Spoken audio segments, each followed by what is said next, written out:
Welcome back to the theories of international relations. आज हम discuss करेंगे थ्योरीज ऑफ इंटरनेशनल रिलेशंस, लेकिन उससे पहले हम ये जानने की कोशिश करेंगे कि थ्योरीज है क्या और किसी भी सब्जेक्ट में थ्योरीज का इम्पोर्टेंट रोल क्या होता है। जब हम स्टार्ट करते हैं थ्योरी से किसी भी सब्जेक्ट को स्टडी करने के लिए थ्योरेटिकल फ्रेमवर्क की ज़रूरत क्यों होती है, तो basically it is a body of knowledge. किसी भी स्कॉलर की assumptions होती है जो कि हमें एक लेंस ऑफ इंटरप्रिटेशन प्रोवाइड कर देती है, और इस लेंस ऑफ इंटरप्रिटेशन के थ्रू हम इंटरेक्शन के जो पैटर्न्स होते हैं उनको इजीली एनालाइज कर सकते हैं और इजीली इंटरप्रेट कर सकते हैं। जब हम आईआर की बात करते हैं तो आईआर में थ्योरीज का रोल डिफाइनिंग रोल होता है, और वो इंटरेक्शन ऑफ द स्टेट्स के पैटर्न को अंडरस्टैंड करने के लिए हेल्पफुल होता है। और इन थ्योरीज को इसी वजह से टूल एंड इंस्ट्रूमेंट के तौर पर देखा जाता है इंटरनेशनल रिलेशन में, क्योंकि ये इन सारे इंटरेक्शन और इंटरेक्शन के दौरान जो कन्फ्लिक्ट या कोऑपरेशन होती है उसको एक्सप्लेन करने में हेल्प करता है। सबसे पहले हम जाएंगे रियलिज्म की तरफ, जो कि मेन स्ट्रीम थ्योरी है और इसके इंटेलेक्चुअल प्रिंसिपल के रूट्स ग्रीक और city states of the Greek के टाइम से इमर्ज हुई है। सबसे पहले हम ब्रीफ ओवरव्यू ऑफ रियलिज्म को डिस्कस करेंगे। रियलिज्म का कोर फोकस ह्यूमन नेचर पर है, और रियलिज्म के अकॉर्डिंग ह्यूमन नेचर और स्टेट के बीच में जो रिलेशनशिप है वो बड़ा क्लियर है। ह्यूमन नेचर की डायरेक्ट रिफ्लेक्शन होती है स्टेट की फॉरेन पॉलिसीज में और स्टेट के एक्शंस में। इनके अकॉर्डिंग जिस तरह ह्यूमन के सेल्फ इंटरेस्ट होते हैं, इसी तरह स्टेट के नेशनल इंटरेस्ट होते हैं। जिस तरह ह्यूमन अपने नेशनल इंटरेस्ट, अपने सेल्फ इंटरेस्ट को प्रमोट और डिफेंड करना चाहता है, इसी तरह स्टेट की रिस्पॉन्सिबिलिटी होती है कि वो अपने नेशनल इंटरेस्ट को डिफेंड भी करे और प्रमोट भी करे। इस डिफेंड करने और promotion of the national interest के लिए स्टेट को डिटरेंस की जरूरत पड़ती है, और जब वो डिटरेंस की तरफ जाता है पावर के फर्स्ट एस्पेक्ट पर नजर करता है, और ये एस्पेक्ट स्टेट दूसरे स्टेट के पावर के बराबर करने की कोशिश करता है कि जब एक स्टेट के पास पावर है, दूसरे स्टेट का भी यही स्ट्रगल होगा कि वो उसके पावर के बराबर पावर एक्यूमुलेट करे, और इस फिनोमेना को कहते हैं बैलेंस ऑफ पावर। तो इसी वजह से जब एक स्टेट दूसरे स्टेट के पावर को बैलेंस कर देता है, तब फर्स्ट स्टेट ये रियलाइज करता है कि I must dominate the sphere, और इस बिना पर इन दोनों के बीच में पावर स्ट्रगल कंटिन्यू रहता है। ये जो फिनोमेना है ये क्लासिकल रियलिज्म का एक कोर व्यू है, जिसमें ह्यूमन नेचर और स्टेट रिलेशनशिप क्लियरली हमें विजिबल है। लेकिन जब हम पावर के रोल की बात करते हैं और उसको नेशनल इंटरेस्ट के साथ कनेक्ट कर देते हैं, यानी हम मूड ऑफ पावर को डिफाइन करते हैं कि स्टेट कब डोमिनेट करता है और कब सिर्फ डिटरेंस के लिए पावर को यूज करता है। इस फिनोमेना को एक्सप्लेन किया है न्यू रियलिज्म ने, जिसको हम कहते हैं यूनिट और स्ट्रक्चरल रिलेशनशिप। अब रियलिज्म और न्यू रियलिज्म में एक स्ट्रक्चर और ह्यूमन नेचर जैसे स्फीयर ऑफ इन्फ्लुएंस तो कवर हो जाते हैं, लेकिन रियलिज्म में फ्लॉज हैं, और वो फ्लॉज हैं कि लीडरशिप और फॉरेन पॉलिसी या डोमेस्टिक परसेप्शन को भी इसमें इंक्लूड होना चाहिए था, जो कि लीडर्स को कंपेल करते हैं। सिर्फ स्ट्रक्चर लीडर्स को कंपेल नहीं करता, बल्कि पीपल की जो ओपिनियन है वो भी अपने लीडर्स को कंपेल करते हैं कि कोई भी एक्शन किसी भी कंट्री के अगेंस्ट या फेवर में लिया जाए। इस बिना पर जब ये न्यू रियलिज्म और रियलिज्म के थॉट्स को रिफाइन किया गया, तो हमारे पास leadership, foreign policy, domestic perception और स्ट्रेटेजिक कल्चर जैसे कंपोनेंट एक्यूमुलेट हुए, और ये रीजन बताए गए कि स्टेट जब भी एक्शन लेता है तो ये सारे फैक्टर्स इन्फ्लुएंस करते हैं स्टेट के एक्शंस को, और ये फिनोमेना आगे स्टेट को स्ट्रगल फॉर पावर में फॉल कर देता है। और ये जो इंक्लूजन थी, इन फैक्टर्स की जो इंक्लूजन थी, ये कंक्लूड की है न्यू क्लासिकल रियलिज्म ने। ये जस्ट एन ओवरव्यू था। अब हम जाते हैं detail explanation and discussion of realism की तरफ। क्लासिकल रियलिज्म के जो थॉट्स हैं वो तुसिडाइडस से लेकर थॉमस होब्स जैसे स्कॉलर्स से गुजरते हुए EH कार और मॉर्जेंटो के थॉट्स के पास आकर क्लासिकल रियलिज्म के फिनोमेना को स्ट्रेंथन करते हैं।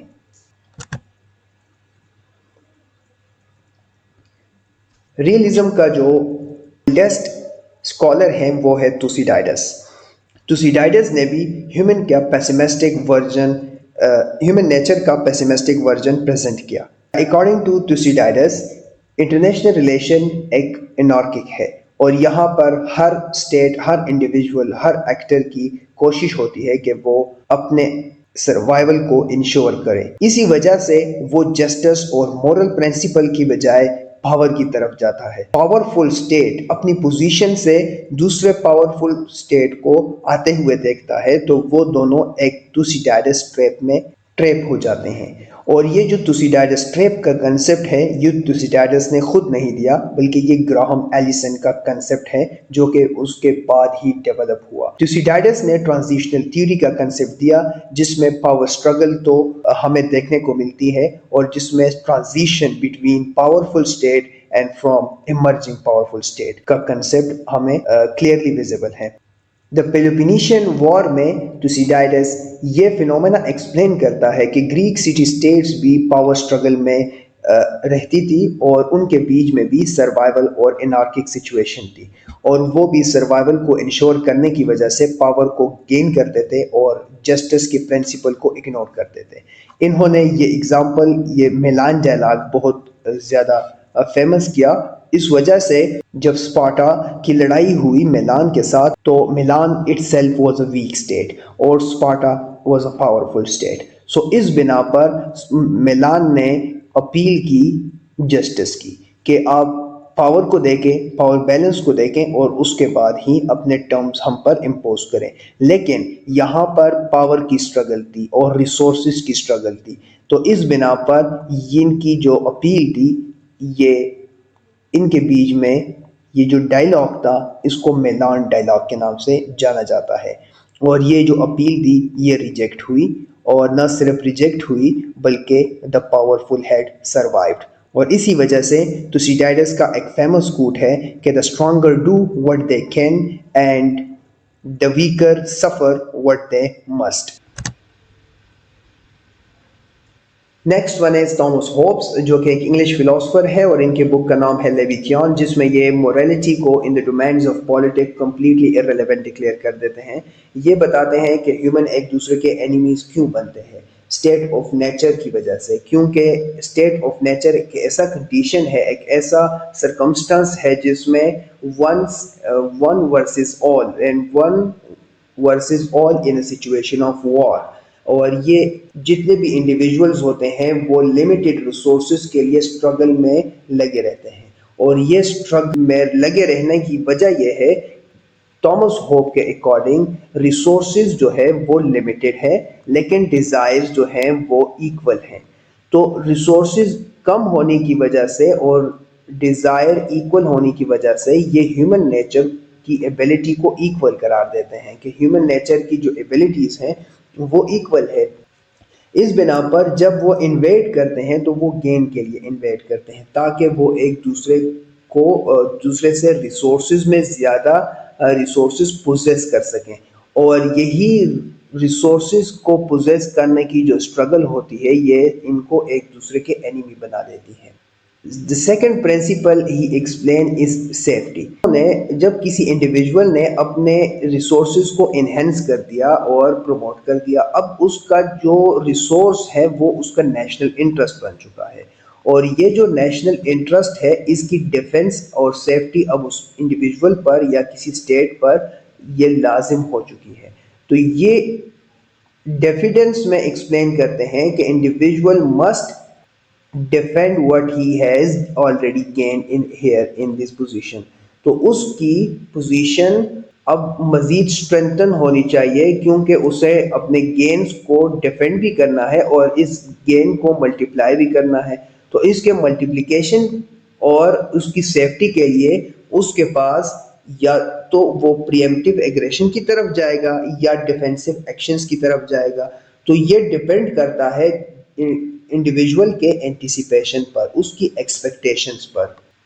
अगर उसकी एक्सपेक्टेशंस हाई है तो वो हेजमनी की तरफ जाएगा और वो अपने रिसोर्सेज को मैक्सिमाइज करने की कोशिश करेगा और जब वो रिसोर्सेज को मैक्सिमाइज करने की कोशिश करेगा it means he will be going toward the glory और वो अपनी ग्लोरी को ऐड करते हुए हेजमॉन की पोजीशन पर खुद को देखना चाहेगा। तो ये सिचुएशन जो ऑलरेडी पावरफुल पर्सन होगा उसके लिए एक थ्रेट बन जाएगी। जो ऑलरेडी सिक्योर्ड, ये जो इसकी सिक्योरिटी और रिसोर्स मैक्सिमाइजेशन है, जब वो यहाँ पर किसी दूसरे इंडिविजुअल के पास क्रिएट होगी, ये कंसेप्ट कहलाएगा सिक्योरिटी डायलेमा। लेकिन यही रिसोर्सेज की स्ट्रगल में अगर वो स्मॉल स्टेट्स को सबऑर्डिनेट करता है, तो ये सब ऑर्डिनेट होने की वजह से दूसरे स्टेट्स के लिए एक रिफ्लेक्शन है कि they must go for self help. वो सेल्फ हेल्प के लिए जाएं और कोई भी दूसरा पावरफुल स्टेट आकर उनको डिफेंड नहीं करेगा। ये जो सोशल कंट्रैक्ट का फिनोमेना था, ये इंडिविजुअल ने अपनी एब्सोल्यूट सॉवरेंटी को सरेंडर किया था एट सोशल लेवल। लेकिन जब हम level state to state level बात करते हैं, तो स्टेट लेवल पे कोई सेंट्रल गवर्नमेंट नहीं है और कोई एब्सोल्यूट अथॉरिटी नहीं है जो इनको सुपरवाइज कर सके। सो इस बिना पर इनके बीच में पावर स्ट्रगल कंटिन्यूली एक विशियस साइकिल की तरह रिवॉल्व करता रहता है और इसका आउटकम हमें वॉर्स और एनमिटी के शेप में देखने को मिलता है। उसके बाद हमारे पास है मैकियावेली, निकोलस मैकियावेली। और Nicholas Machiavelli he is an Italian emperor और इनके बुक का नाम है द प्रिंस। द प्रिंस में ये किंग्स और प्रिंस के ट्रेड्स के बारे में बताते हैं कि किंग को लॉयन जैसा पावरफुल और लॉयन जैसा बहादुर होना चाहिए और के साथ साथ उसको प्रूडेंट भी होना चाहिए, ताकि वो एक्सपेक्टेशन और जो थॉमस होब ने बात की एक्सपेक्टेशन और एंटिसिपेशन की, वो एनिमीज के एक्शन को एंटिसिपेट कर सकें, उसका अंदाज़ा लगा सके। एस्टिमेटेड और कैलकुलेशन की बात कर रहा है, जो कि आजकल हम जियोपॉलिटिकल कैलकुलेशन के नाम से जानते हैं। उस टाइम पर एंटिसिपेशन यानी द एक्शंस विद प्रूडेंस, ये the fox and the power of lion, ये फिनोमेना एक्सप्लेन किया था कि कोई भी किंग हो या प्रिंस हो, उसके ट्रेड्स में ये दो करेक्टरिस्टिक्स होने लाजमी है। और जब वो प्रिएम्प्टिव मेजर लेगा तो सिर्फ प्रिएम्प्टिव मेजर नहीं लेगा, बल्कि वो अपने प्रेस्टीज को डिफेंड करेगा और प्रेस्टीज को डिफेंड करने के लिए उसको पावर की ज़रूरत होगी।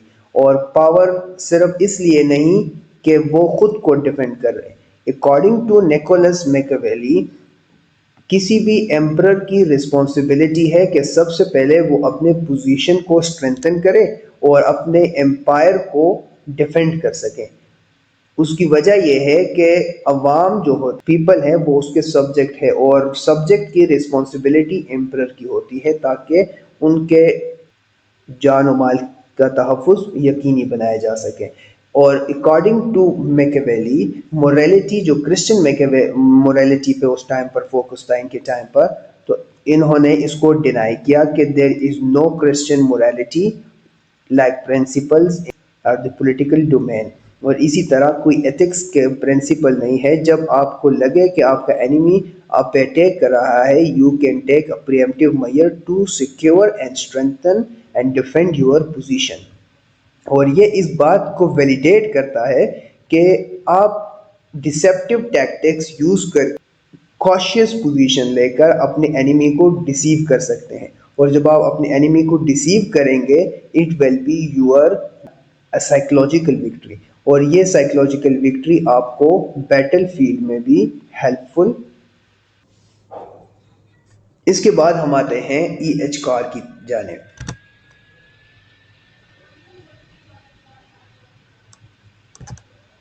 EH कार एक ब्रिटिश डिप्लोमेट थे, हिस्टोरियन थे, और जिनके बुक का नाम है द 20 ईयर्स क्राइसिस।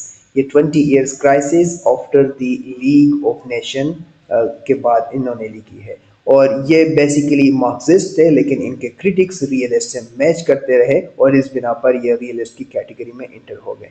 इनके पॉलिटिक्स है, it is a domain of power. यहाँ पे पावर स्ट्रगल सर्वाइवल को इंश्योर करने के लिए यूज़ की जाती हैं।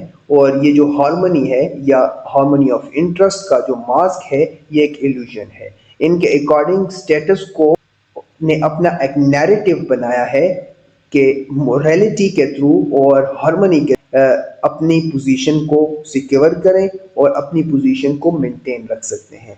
तो इसी वजह से ये मोरालिटी को रेलेवेंट नहीं मानते।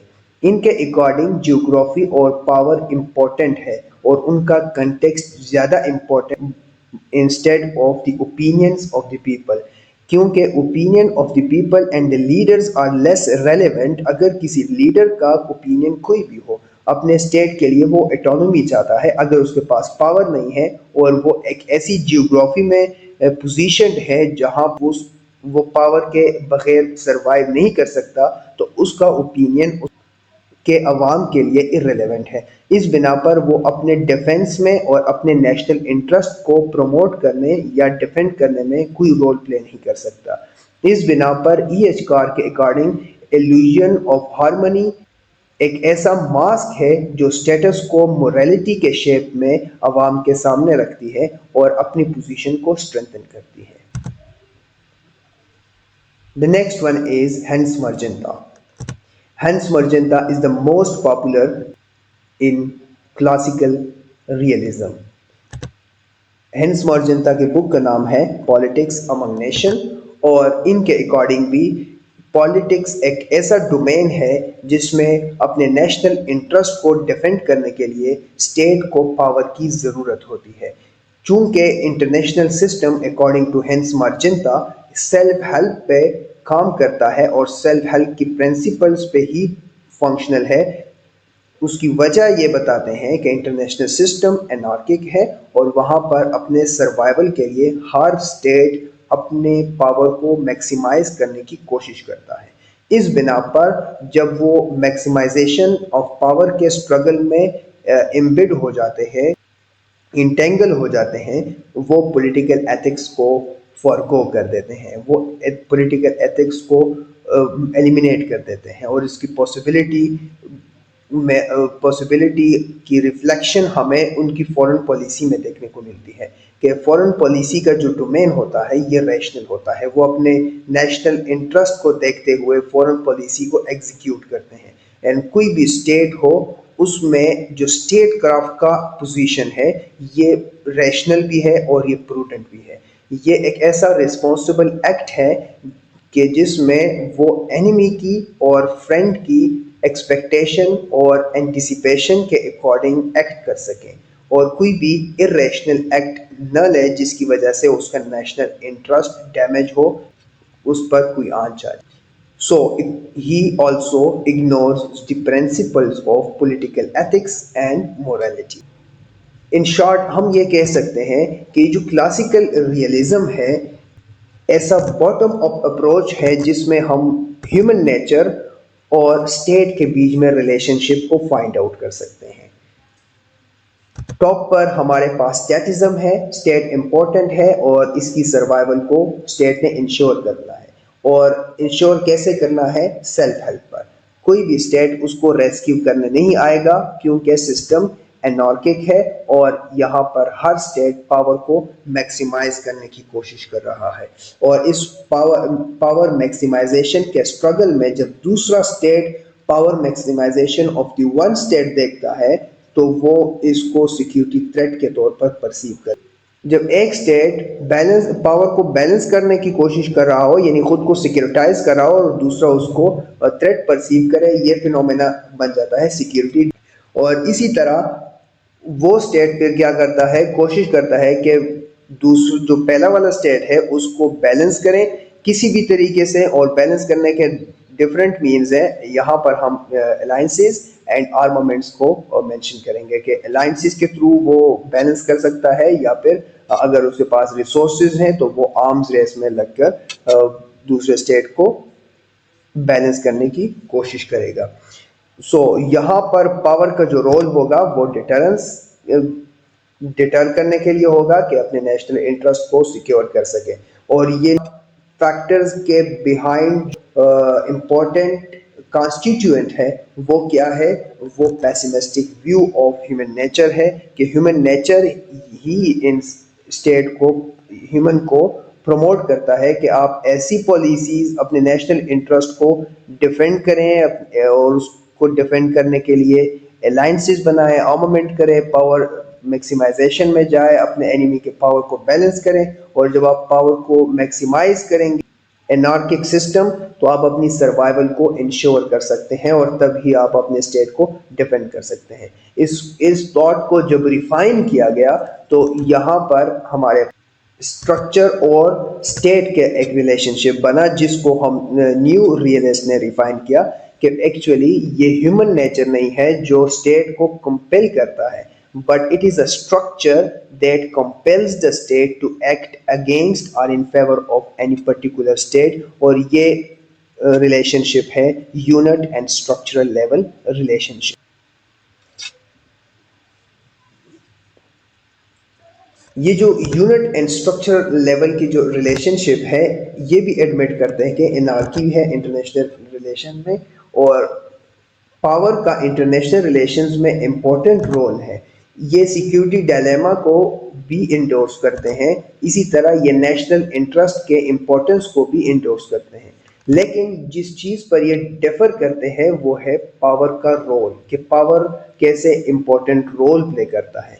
और सेकंड प्रिंसिपल ये है कि स्ट्रक्चर और यूनिट के बीच में जो पैटर्न है वो क्या है, स्ट्रक्चर कैसे कंपेल करता है यूनिट को कोई भी एक्शन लेने के लिए।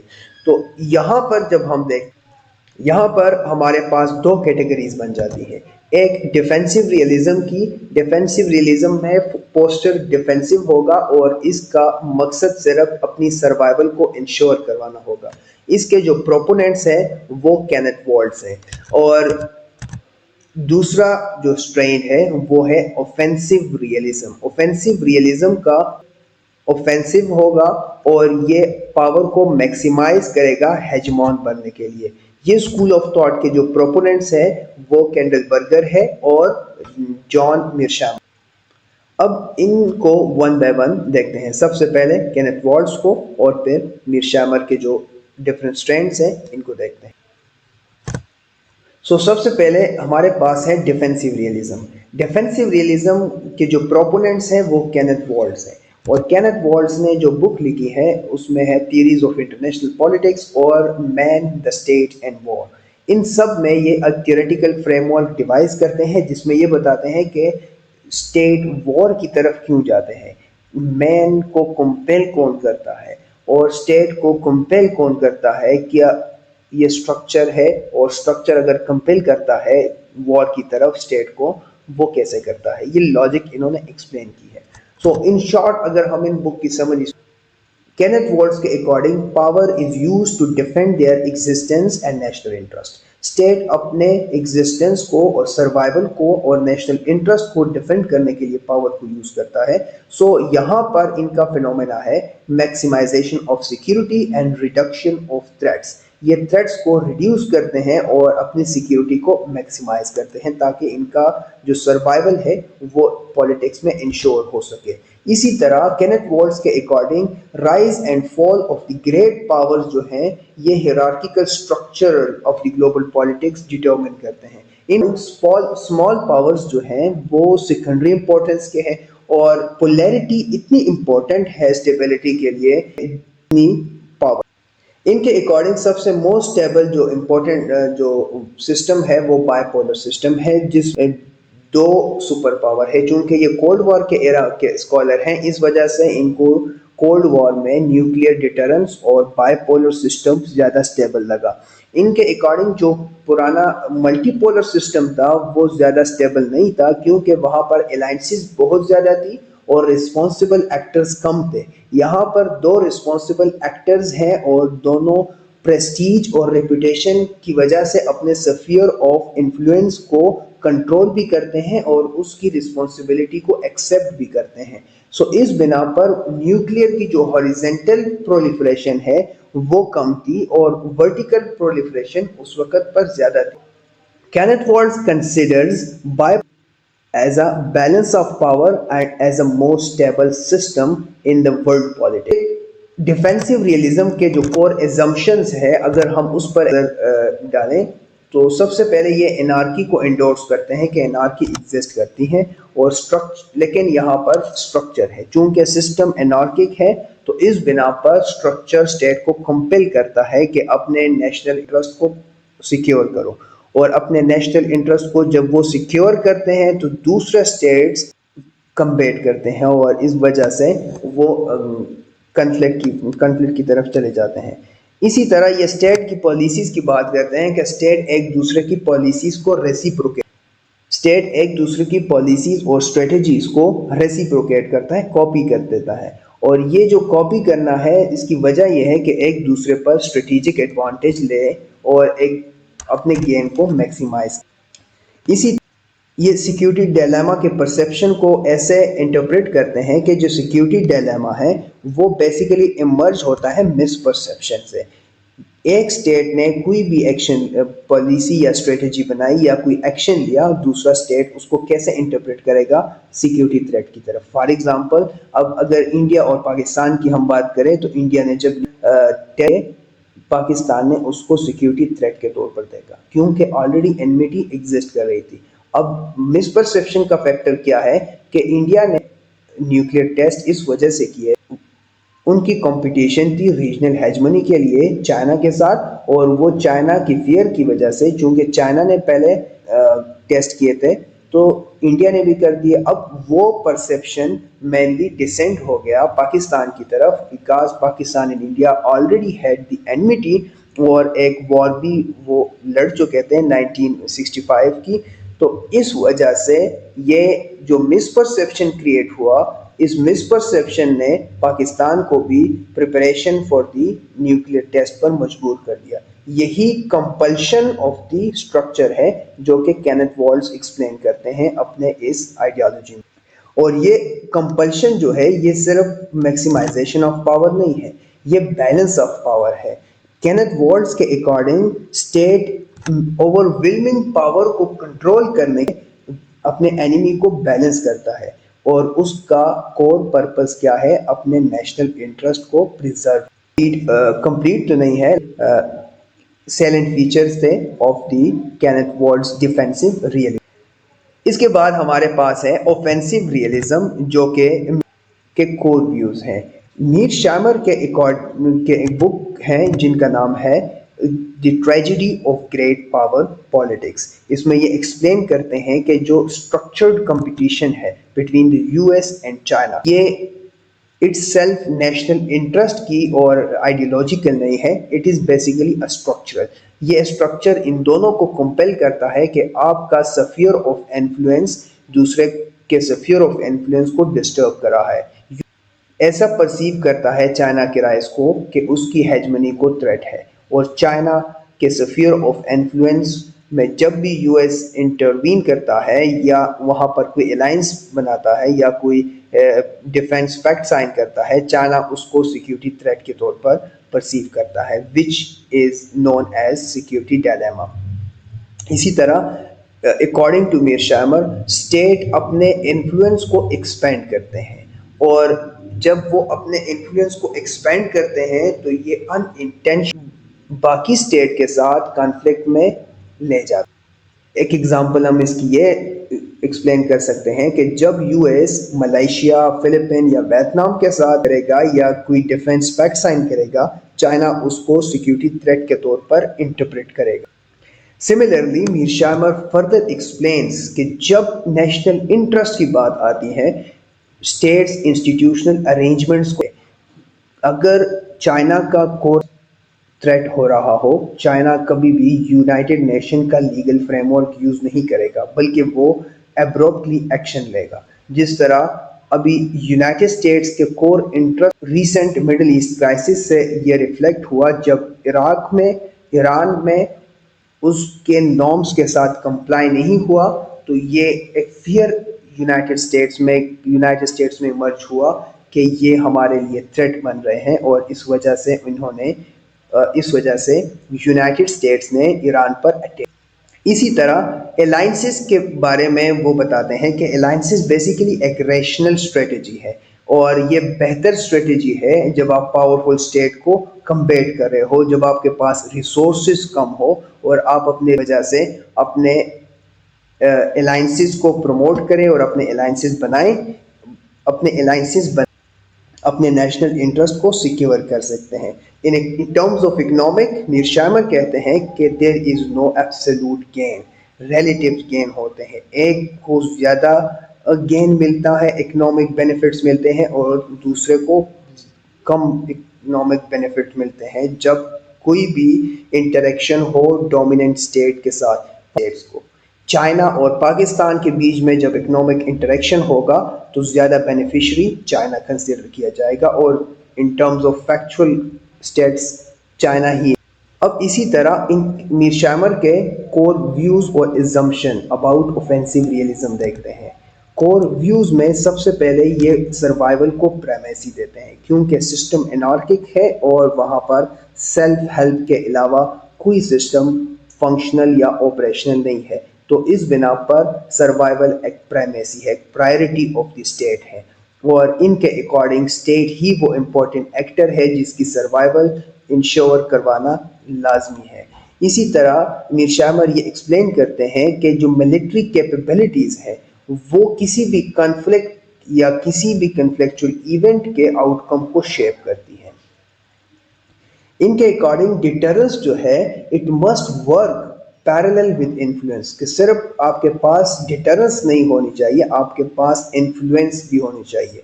जब आपके पास सिर्फ और सिर्फ डिटरेंस हो और इन्फ्लुएंस एनिमी का हो तो आप अपने डिटरेंस को यूजलेस समझें और वो डिटरेंस इनइफेक्टिव होगा क्योंकि टू मच डिटरेंस उस वक्त तक फंक्शनल नहीं रहता जब तक उसे टेस्ट न किया जाए। जब एनिमी उसको टेस्ट करेगा डिटरेंस आपको प्रोवोक करेगा कि आप अपने डिटरेंस को यूज़ करें और जब आप डिटरेंस को यूज़ करेंगे उसको स्टेट की डिटरेंस कैपेबिलिटी अंदाज़ा हो जाएगा और उस अंदाजे की बिना पर वो आपके डिटरेंस कैपेबिलिटीज़ को मेजर कर सकता है।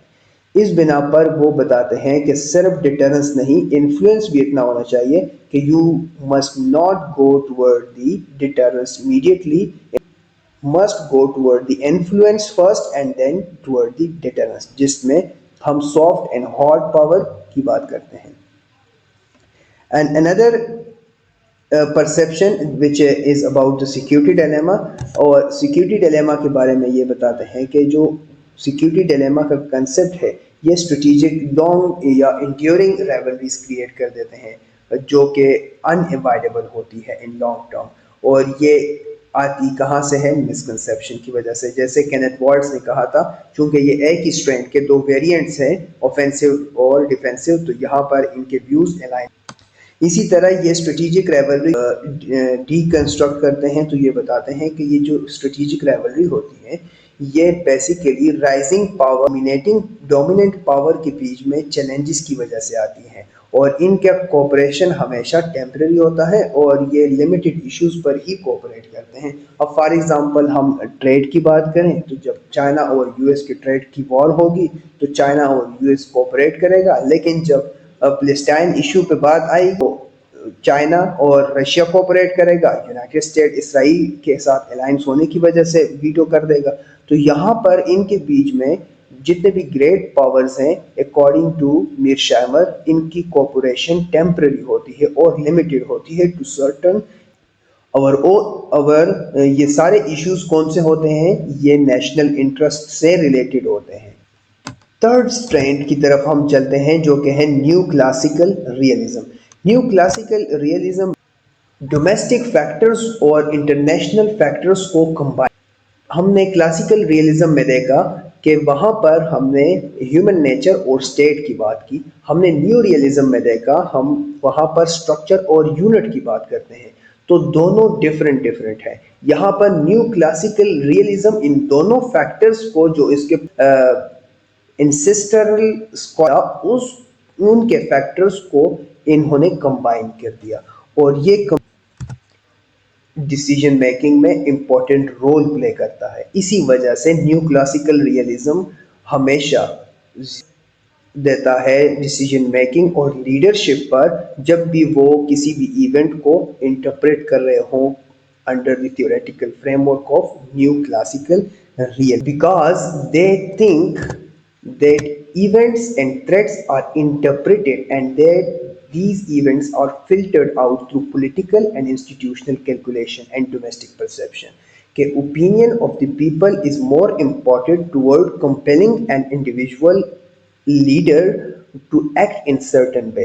अगर कोई स्टेट दूसरे स्टेट को रिकग्नाइज करता है तो it is just because of the domestic perception. अगर कोई लीडर एक्शन लेता है तो वो उस एक्शन से पहले वो अपने स्ट्रेटेजिक और इंस्टीट्यूशनल कैलकुलेशन को भी देखता है कि इंस्टीट्यूशनल कैलकुलेशंस क्या है, उसके पॉलिटिकल एडवांटेज क्या है, इकोनॉमिक एडवांटेज क्या है, वो अपने इंसेंटिव्स को देखकर एक्शन लेता है।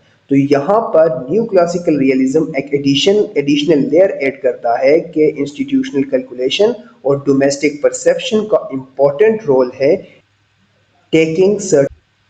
स्कूल ऑफ थॉट के दो इम्पोर्टेंट प्रोपोनेंट हैं, एक फरीद ज़करिया और है गिडन रोज।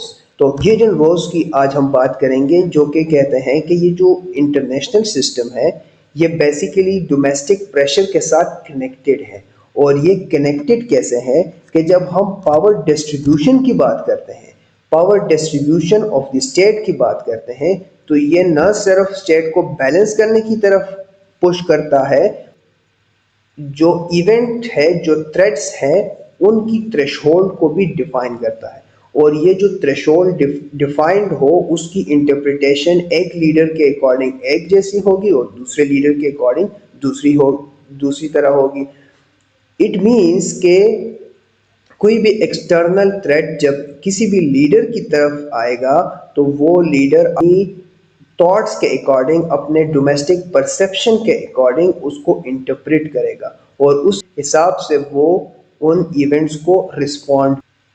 लेकिन यहाँ पर एक इम्पोर्टेंट फैक्टर ये है कि ये जो लीडरशिप की क्वालिटी, इंस्टीट्यूशनल कैलकुलेशन है या एलीट के जो कंसेंसस है, ये इवेंट को शेप तो करते हैं कि किस स्टेट के अगेंस्ट एक्शन लेना है, किस स्टेट के साथ कोऑपरेट करना है और किसके साथ वॉर की तरफ जाना है।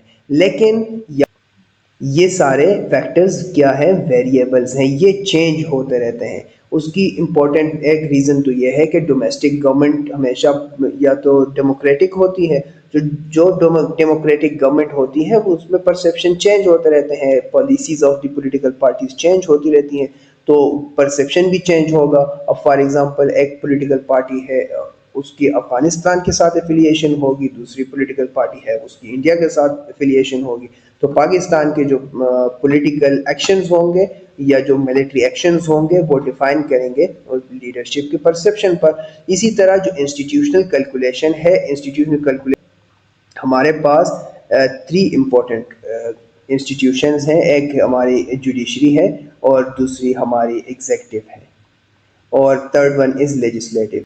तो कोई भी इंस्टीट्यूशन किसी दूसरे स्टेट की तरफ कैसे पॉलिसीज़ बनानी है और उसको फिर एग्जीक्यूट करना है और फिर उसकी इंटरप्रिटेशन, तो ये सारे डॉट्स कनेक्टेड है। और फॉर एग्जांपल इसमें आपकी स्टेट मिलिट्री इंटेलिजेंस भी आ जाती है। जो स्टेट मिलिट्री इंटेलिजेंस आपको इंफॉर्मेशन गैदर करके देगी और फिर उस बिना पर आपकी कैलकुलेशन की वजह से आपका एलीट कंसेंसस बनेगा और एलीट कंसेंसस शेप करेगा आउटकम्स ऑफ द इवेंट को, कि स्टेट ने कैसे रिस्पॉन्ड करना है किसी पर्टिकुलर प्रेशर को। कोई भी स्टेटमेंट इंडिया के अगेंस्ट हो या फिर यूनाइटेड स्टेट्स के अगेंस्ट हो, या फिर फॉर एग्जांपल हम बात करें balancing China and United states. अब यूएस और चाइना को जब हम बैलेंस करने की बात करेंगे तो पाकिस्तान की लीडरशिप इंटरनेशनल कम्युनिटी पे कैसे रिस्पॉन्ड करती है क्वेश्चन को, ये कैलकुलेशन डिटर्मिन होगी from the domestic perception of the leadership and elite. अब यहाँ तक न्यू क्लासिकल रियलिज्म ने एक तो डिसीजन मेकिंग की बात की, दूसरी लीडरशिप की बात की, and third one institutional calculation and domestic perception. ये 4 पॉइंट डिस्कस किए। जीडियन रॉज ने इसको एक्सप्लेन किया कि डिस्ट्रीब्यूशन ऑफ पावर कैसे मैटर करता है। जब हम नेक्स्ट पॉइंट की तरफ जाते हैं तो हमें देखने को मिलता है न्यू क्लासिकल रियलिज्म ने एम्फेसाइज किया है फॉरेन पॉलिसी पर भी, और फॉरेन पॉलिसी भी according to them is in managing this external pressure. और ये एक आउटपुट के तौर पर ये देखते हैं कि फॉरेन पॉलिसी जब बनती है इनकी कंसेंसस लीडर्स की कंसेंसस से बनती है, और लीडर्स के कंसेंसस इंस्टीट्यूशनल कैलकुलेशन के बाद वजूद में। सो डोमेस्टिक परसेप्शन क्या है और पॉलिटिकल और नॉन पॉलिटिकल इवेंट को कैसे डीकंस्ट्रक्ट करते हैं, तो ये लीडर्स पर डिपेंड करता है, और उस बिना पर वो फॉरेन पॉलिसी बनाते हैं, और वो फॉरेन पॉलिसी इंटरेक्शन में काम आती है बाकी स्टेट के साथ। तो जब बाकी स्टेट्स के साथ इंटरनेशनल कम्युनिटी में स्टेट ए यानी पाकिस्तान जब इंटरेक्ट करेगा, वो अपनी पॉलिसीज़ को फ्रेंडली रखेगा या एग्रेसिव रखेगा या कोऑपरेटिव या कन्फ्लिक्चुअल रखेगा, ये डिटर्मिन करेगा उसकी फॉरेन पॉलिसी। और फॉरेन पॉलिसी कहाँ से बन के आएगी? फॉरेन पॉलिसी यहाँ से बन के आएगी, इन फैक्टर से कंबाइन होकर बनेगी, और it will guide a state leader और दी स्टेट लीडर के आपने इंटरनेशनल कम्युनिटी में कैसे। सो ये था सारा न्यू क्लासिकल रियलिज्म हमने डिस्कस किया। क्लासिकल रियलिज्म, फिर न्यू रियलिज्म एंड अब न्यू क्लासिकल रियलिज्म, ये इसके कोर एजम्पशंस थे, और इसके कोर एजम्पशंस के बाद हम इसके एप्लीकेशन की तरफ जाएंगे in the next video lecture. Multiple case तौर पर प्रेजेंट करेंगे, and we will see and under the lens of new realism, and we will interpret these events like Pakistan India deterrence and emerging arm race, Pakistan Afghanistan border security and role of non-state actors, US China strategic rivalry, Iran Israel nuclear politics, energy politics in the Middle East। इन सारे events को हम interpret करेंगे case studies बनाकर। हमने current affair के तौर पर भी इसको देखना है, और लेंस हमारा होगा रियलिज्म, और मल्टीपल केस स्टडीज़ आगे जाकर डिस्कस करेंगे।